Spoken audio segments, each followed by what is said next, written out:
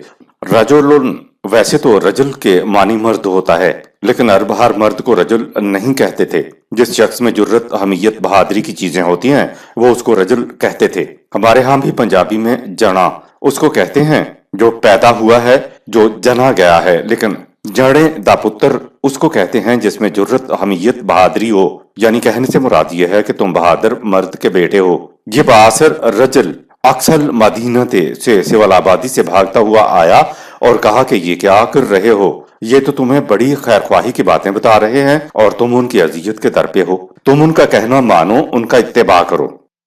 آیت نمبر 21۔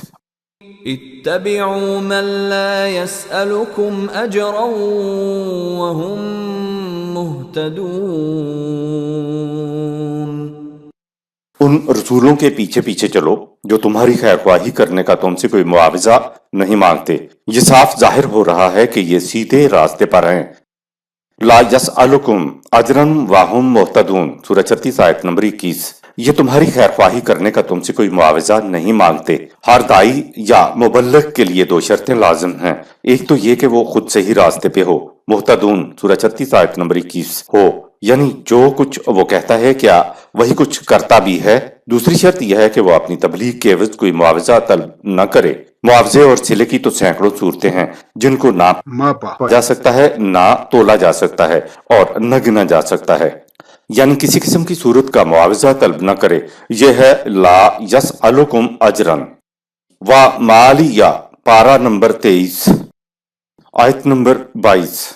وما لي لا أعبد الذي فطرني وإليه ترجعون۔ اس شخص نے کہا میں نہیں سمجھتا کہ اس قسم کے واضح حقائق کے بعد میرے پاس وہ کون سا عذر باقی رہ جاتا ہے کہ میں اس خدا کی محکومیت اختیار نہ کروں جس نے مجھے عدم سے پیدا کیا اور جس کے قانون مکافات عمل کے نتائج کی طرف تمہارا ہر قدم اٹھ رہا ہے۔ آیت نمبر 23۔ أَأَتَّخِذُ مِن دُونِهِ آلِهَةً إِن يُرِدْنِ الرَّحْمَنُ بِضُرٍّ لَّا تُغْنِ عَنِّي شَفَاعَتُهُمْ شَيْئًا وَلَا يُنقِذُونَ۔ اس نے مزید کہا کیا میں ایسے خدا کو چھوڑ کر اور ہستیوں کو اپنا آقا تسلیم کر لوں؟ ان ہستیوں کے عجز و ناتوانی کا تو یہ عالم ہے کہ اگر خدائے رحمان کے قانون مکافات کی روح سے مجھے میری کسی غلط روش کے نتیجے کے طور پر کوئی نقصان پہنچ رہا ہو تو ان ہستیوں کا میرے ساتھ ہونا مجھے کوئی فائدہ نہ پہنچا سکے اور وہ مجھے اس نقصان سے قطعاً نہ بچا سکیں۔ آیت نمبر 24۔ إِذًا لَّفِي ضَلَالٍ مُّبِينٍ۔ سوچو اگر میں یہ سب کچھ جانتے بوجھتے خدا کے سوا ہستیوں کو اپنا خدا بنا لوں تو پھر مجھ سے زیادہ کھلی ہوئی گمراہی میں اور کون ہوگا۔ آیت نمبر 25۔ إِنِّي آمَنتُ بِرَبِّكُمْ فَاسْمَعُونِ۔ میں تو اس خدا پر ایمان لے آیا ہوں جو تم سب کا نشو و نما دینے والا ہے، تم بھی میری بات پر کان دھرو اور اسی کو خدا مانو۔ لگتا ہے کہ اکثر مدینہ سے آنے والے شخص کو خدا کا پیغام پہنچ چکا تھا اور وہ پیغام کو سمجھ بھی چکا تھا، اس لیے اس نے آ کر بات کو مانا اور دوسروں کے سامنے اپنے ایمان کا اظہار بھی کیا۔ آیت نمبر 26۔ قیل ادخل الجنة قال یا لیت قومی یعلمون۔ ایک طرف اس سول آبادی سے آنے والے شخص نے جرت اور بے باکی سے اپنے ایمان کا اعلان کیا تو دوسری طرف یوں سمجھو جیسے خدا کے قانون مکافات نے پکار کر کہہ دیا ہو کہ آ جنت میں داخل ہو جا، تیرے لیے جنت کے دروازے کھل گئے۔ قوم کی تباہیوں سے آگاہی کی وجہ سے اس مشفق شخص نے کہا اے کاش میری قوم اپنے نقصان کو جانتی۔ آیت نمبر 27۔ بما غفر لی ربی وجعلنی من المکرمین۔ کاش میری قوم جانتی کہ میری صحیح روش کے بدلے میں خدا نے کس طرح مجھے تباہیوں سے بچا لیا اور کس قدر بلند مرتبت لوگوں کے زمرے میں میرا شمار ہو گیا ہے۔ آیت نمبر 28۔ وما انزلنا على قومه من بعده من جند من السماء وما كنا منزلين۔ اتمام حجت کے بعد بستی والوں کی تباہی کا وقت آ گیا اور ان کی تباہی کے لیے ہمیں آسمان سے فوج فرشتوں کا کوئی لشکر نہیں اتارنا پڑا، اور نہ ہی ہم قوموں کی تباہی کے لیے آسمان سے فرشتوں کے لشکر اتارا کرتے ہیں۔ قوموں کی تباہی کے لیے خدا آسمان سے فرشتوں کا لشکر نہیں اتارا کرتا۔ ہمارے ہاں یہ جو ذہنوں میں ہے کہ ایسے موقعوں پر خدا کی طرف سے مدد کرنے کے لیے چھپے ہوئے لشکر آیا کرتے ہیں، یعنی آسمان سے خدا فرشتوں کو نازل کیا کرتا ہے، پھر وہی تیر چلاتے ہیں، وہی تلواریں چلاتے ہیں اور حزب اللہ بیٹھی صرف دعائیں مانگا کرتی ہے، تو یہ غلط ہے۔ یہاں قرآن کہہ رہا ہے کہ اور ان کی تباہی کے لیے ہمیں آسمان سے فوج فرشتوں کا کوئی لشکر نہیں اتارنا پڑا، اور نہ ہی ہم قوموں کی تباہی کے لیے آسمان سے فرشتوں کے لشکر اتارا کرتے ہیں۔ سورہ 36 آیت نمبر 28۔ تو بات تو صاف ہو گئی ہے، یہ دراصل حزب اللہ اور خدا کے درمیان باہمی رفاقت ہوتی ہے۔ اس رفاقت کے تحت خدا کی مشیت کے پروگرام انسانوں کے ہاتھوں سے تکمیل تک پہنچتے ہیں۔ مسجود ملائکہ خدا کی پارٹی حزب اللہ کے ساتھ ملائکہ کی تائید و نصرت شامل حال ہوتی ہے، تو زمین پر خدا کو الگ سے فرشتے بھیجنے کی کیا ضرورت؟ لہٰذا جنود من السماء سورہ 36 آیت نمبر 28۔ نہ ہوا ہے اور نہ کبھی ہوگا، آسمان سے لشکر نہیں اتریں گے۔ زمین پر موجود حزب اللہ خدا کا لشکر ہے، یہ انسان ہی ہوتے ہیں۔ ان کو ملائکہ کی تائید و نصرت حاصل ہوتی ہے اور انہی کے ہاتھوں خدا کے کام تکمیل تک پہنچا کرتے ہیں۔ بقول مرزا اسد اللہ غالب کے قضا کے تیر خدا کے ترکش میں تو رکھے ہوتے ہیں، لیکن وہ چلتے ہیں محمد صلی اللہ علیہ وسلم کی کمان کے ذریعے۔ اگر کمان نہ ہو تو خدا کے ترکش میں تیر دھرے کے دھرے رہ جائیں گے، اور اگر خدا کے ترکش میں تیر نہ ہو تو کمان دھری کی دھری رہ جائے گی۔ ان کا شعر یوں ہے: تیر قضا ہر آئینہ در ترکش حق است، اما کشاد آن ز کمان محمد است۔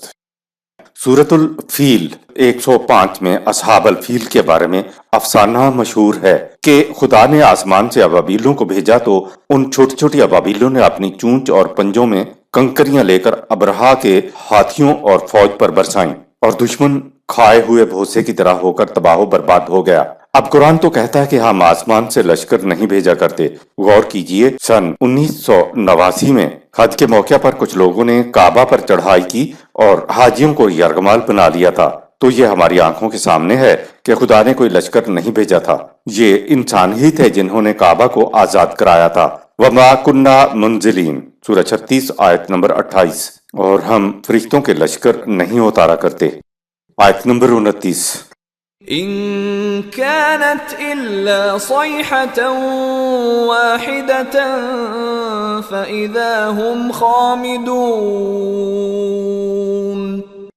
اس قوم پر بس ایک جھپٹا پڑا جس سے کوہرام مچ گیا، اور دیکھنے والوں نے دیکھا کہ وہ راکھ کا ڈھیر بن کر رہ گئے۔ اللہ صیحۃ واحدۃ۔ ادب کی دنیا سے پوچھئے کہ قرآن کا یہ کتنا بلند انداز ہے۔ جب معاشرے میں غلط کاریوں کی انتہا ہو جاتی ہے، دنیا تنگ آ جاتی ہے، تو ان کے سینے سے ایک چیخ بلند ہوتی ہے، تو اس قوم پر بس ایک جھپٹ پڑتی ہے اور وہ معاشرہ بجھے ہوئے شعلے کی طرح ہو جاتا ہے۔ قرآن نے حقائق کی دنیا کا نقشہ کھینچ کر رکھ دیا ہے۔ کیسی تشبیہ اور استعارہ دیا ہے کہ معاشرے کے مصیبت زدہ افراد کے سینے سے ایک چیخ بلند ہوتی ہے اور پھر وہ باطل معاشرہ بجھے ہوئے شعلے کی طرح راکھ بن جاتا ہے۔ قرآن کریم نے آیت 13 سے لے کر آیت 29 تک بات کو مثال کے طور پر بیان کیا ہے۔ ہمارے لیے یہ ضروری نہیں ہے کہ ہم متعین کرتے پھریں کہ وہ کون سے رسول تھے جو بھیجے گئے تھے، یا وہ قوم یا بستی کون سی تھی، یا وہ اصل مدینہ سے آنے والا شخص کون تھا۔ آیت نمبر 30۔ يا حسرة على العباد ما يأتيهم من رسول إلا كانوا به يستهزئون۔ افسوس ہے ایسے انسانوں کی حالت پر کہ جو رسول بھی ان کے پاس زندگی اور حرارت کا پیغام خداوندی پہنچانے کے لیے آیا، یہ اس کی ہنسی اڑاتے رہے۔ یا حسرتن علی العباد، او میرے بندو تم نے یہ اپنے ساتھ کیا کر لیا۔ دنیا میں یہ عام انداز ہے کہ جب کسی سے کوئی جرم سرزد ہو جاتا ہے تو ہر شخص اس سے نفرت کرنے لگ جاتا ہے، کوئی اسے اچھی نظر سے نہیں دیکھتا، کوئی اس سے ہمدردی نہیں کرتا۔ اس کے برعکس خدا مجرموں سے نفرت نہیں کرتا، وہ تو بڑے تعصب سے کہتا ہے کہ او میرے بندو تم نے یہ اپنے ساتھ کیا کر لیا۔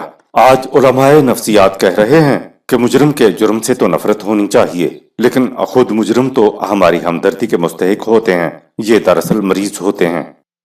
آیت نمبر 31۔ أَلَمْ يَرَوْا كَمْ أَهْلَكْنَا قَبْلَهُمْ مِنَ الْقُرُونِ أَنَّهُمْ إِلَيْهِمْ لَا يَرْجِعُونَ۔ یہ تاریخی شواہد ہیں جنہیں ہم نے مثال کے طور پر اوپر بیان کیا ہے، تو کیا اے رسول تیرے مخاطب اس حقیقت پر غور نہیں کرتے کہ ان سے پہلے کتنی قومیں تھیں جنہیں ہم نے تباہ کر دیا، کیونکہ وہ ان لوگوں کی طرف رجوع نہیں کرتی تھیں جو انہیں قوانین خداوندی کی طرف دعوت دیتے تھے، بلکہ الٹا ان کی ہنسی اڑاتی تھیں۔ آیت نمبر 32۔ وَإِن كُلٌّ لَّمَّا جَمِيعٌ لَّدَيْنَا مُحْضَرُونَ۔ اے رسول وہ وقت دور نہیں جب سب کے سب تیرے مخالفین کو صف بستہ حاضر کیا جائے گا تاکہ وہ اپنے اعمال کے نتائج اپنے سامنے بے نقاب دیکھ لیں۔ آیت نمبر 33۔ وَآيَةٌ لَّهُمُ الْأَرْضُ الْمَيْتَةُ أَحْيَيْنَاهَا وَأَخْرَجْنَا مِنْهَا حَبًّا فَمِنْهُ يَأْكُلُونَ۔ اس بات کو مذاق میں نہ اڑاؤ کہ ایک کمزور اور ناتوان سی جماعت کے سامنے ہم پابے زنجیر کھڑے ہوں گے، بلکہ ہماری اس نشانی پر غور کرو کہ ہمارا قانون کس طرح زمین مردہ کو بارش کے ایک چینٹے سے حیات تازہ عطا کر دیتا ہے۔ زمین مردہ سے فصلیں اگتی ہیں جو خود انسانوں کے لیے سامان زیست بنتی ہیں۔ فصلیں اسی زمین سے اگتی ہیں جن کو انسان نے بارش کے پانی کو جذب کرنے کے لیے تیار کر لیا ہو۔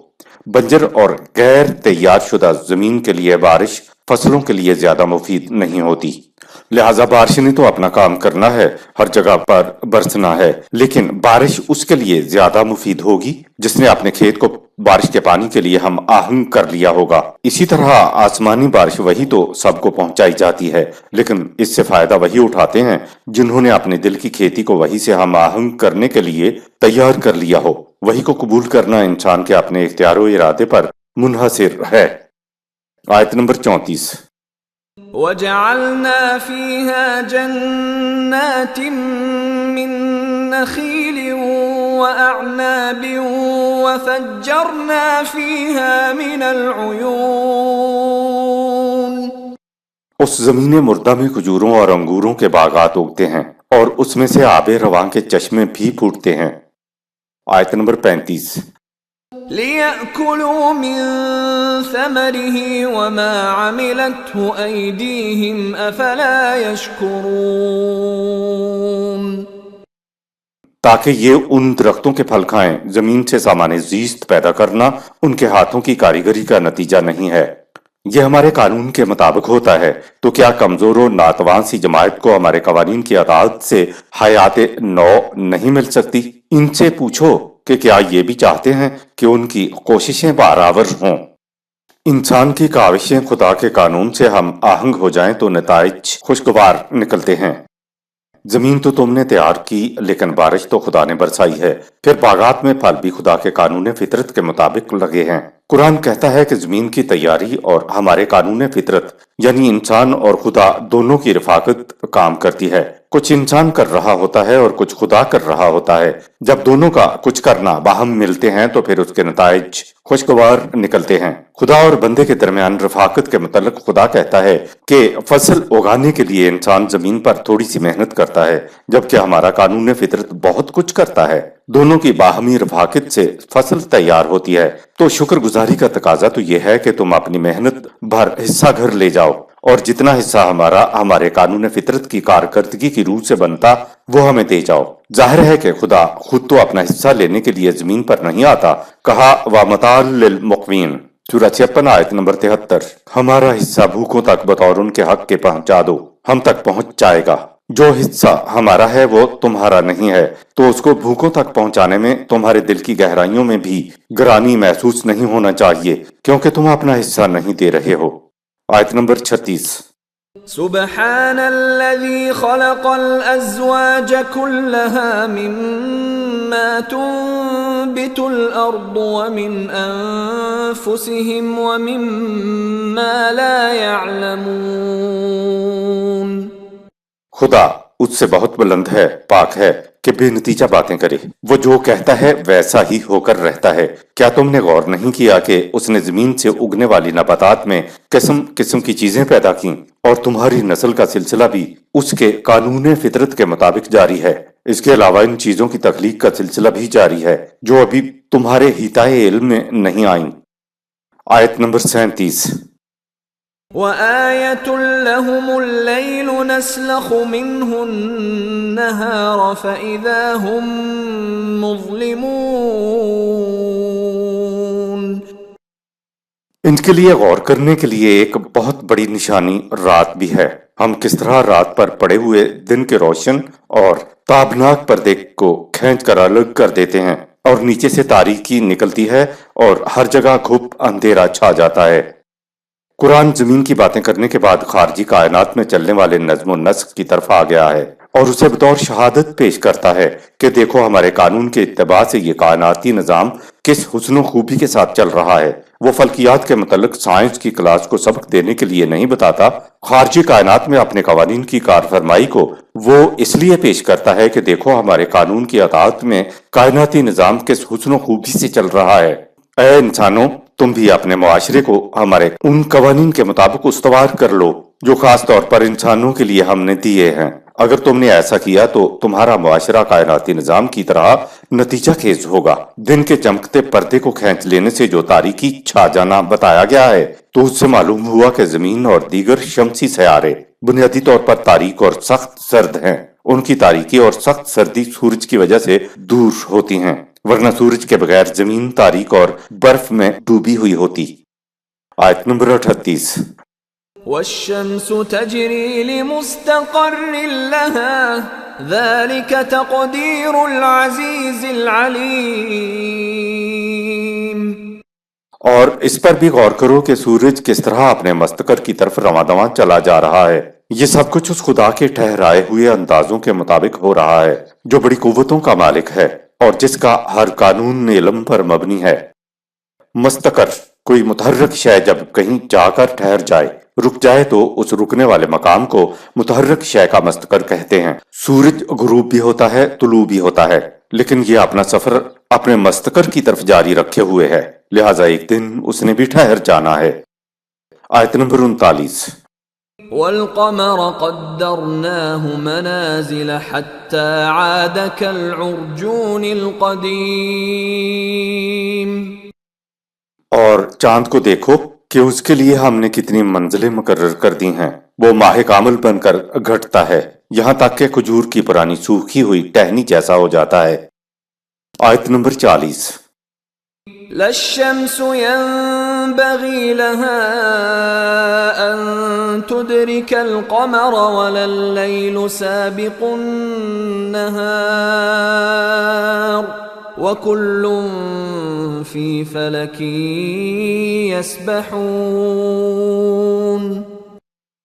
تمام کرے قاعدے اور قانون کے مطابق حرکت کر رہے ہیں۔ کبھی ایسا نہیں ہو سکتا کہ سورج اپنی رفتار کو بڑھا کر چاند کو جا پکڑے، اور نہ کبھی ایسا ہو سکتا ہے کہ رات اپنے نقطہ اختتام سے بڑھ کر دن پر سبقت لے جائے، یعنی سورج کو نہ نکلنے دے۔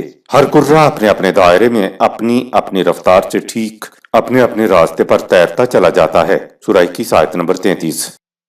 قرآن کا الفاظ کا انتخاب بتا رہا ہے کہ یہ انسان کا کلام نہیں ہے۔ آج سے تقریباً 250 سال پہلے زمین کو ساکن بتایا جاتا تھا اور سورج کو زمین کے گرد گردش کرنے والا خیال کیا جاتا تھا۔ آج قرآن کریم کے کائناتی حقائق کو سمجھنے کے سلسلہ میں اہل یورپ کی ریسرچ نے ہمارے لیے بڑی آسانیاں پیدا کر دی ہیں۔ 1400 سال پہلے قرآن کہہ رہا ہے کہ وَكُلٌّ فِي فَلْكٍ يُسَبَّحُونَ، سورہ 36 آیت نمبر 40۔ تمام کرے فلک میں یسبحون ہیں، یعنی وہ اپنے ہی زور درون سے فضا میں تیر رہے ہیں۔ آج سائنسدانوں نے سورج کا مستقر تلاش کر لیا ہے اور اس کا نام دی سولر ایپیکس رکھ دیا ہے۔ فرانس کے سائنسدان موش بوکائے کہتا ہے کہ آج سائنس کے انکشافات اس کی صداقت بہم پہنچا رہے ہیں کہ جو قرآن نے کہا ہے وہ حق ہے۔ وہ کہتا ہے کہ 7ویں صدی میں کون انسان یہ بات کہہ سکتا تھا کہ کرے ایک نقطے پر ٹھہرنے کے لیے رواں دواں ہیں۔ وہ کہتا ہے کہ سائنس کے جتنے انکشافات آ رہے ہیں ان میں سے ہر ایک ہمیں اس نتیجے پر پہنچاتا ہے کہ 7ویں صدی میں جو شخص پیدا ہوا تھا اس کے تصور میں بھی یہ باتیں نہیں آ سکتی تھیں جو قرآن کے اندر ہیں۔ اس لیے یہ قرآن محمد صلی اللہ علیہ وسلم کا اپنا کلام نہیں ہو سکتا۔ یہ ہے وہ لوگ جو حقائق تک پہنچتے ہیں۔ یسبحون سے مذہب نے تسبیح پھیرنا معنی لے لیے، لیکن سبحہ میں تو جسم کے اندر موجود توانائی کے زور پر متحرک ہونا ہوتا ہے۔ وہ کہتا ہے کہ اس دور میں اس بات کا کوئی انسان تصور نہیں کر سکتا تھا کہ کرے اپنے زور درون سے متحرک ہیں۔ کروں کے لیے یسبحون کے لفظ کا انتخاب خدا ہی کر سکتا تھا۔ خدا کروں کو شہادت میں اس لیے پیش کر رہا ہے کہ اے انسانو، تم بھی ہمارے قوانین کے مطابق اپنے معاشرے کو استوار کر لو تو تمہارا معاشرہ کائنات کی طرح بحسن و خوبی ارتقائی منازل طے کرتا چلا جائے گا۔ آیت نمبر 41۔ وَآيَةٌ لَّهُمْ أَنَّا حَمَلْنَا ذُرِّيَّتَهُمْ فِي الْفُلْكِ الْمَشْحُونِ۔ اور غور کرنے کے لیے ان کے لیے ایک بہت بڑی نشانی یہ ہے کہ تم کس بھروسے اور اعتماد سے اپنے بال بچوں چھوٹے بڑے سب کو کشتی میں سوار کرا دیتے ہو، اور یہ کشتیاں وزن سے لدی ہوئی کس طرح تیرتی پھرتی ہیں۔ آیت نمبر 42۔ وَخَلَقْنَا لَهُم مِّن مِّثْلِهِ مَا يَرْكَبُونَ۔ اور سواری کے لیے کشتیوں جیسی اور بہت سی چیزیں پیدا کی جن پر تم سوار ہوتے ہو۔ صدق اللہ العظیم۔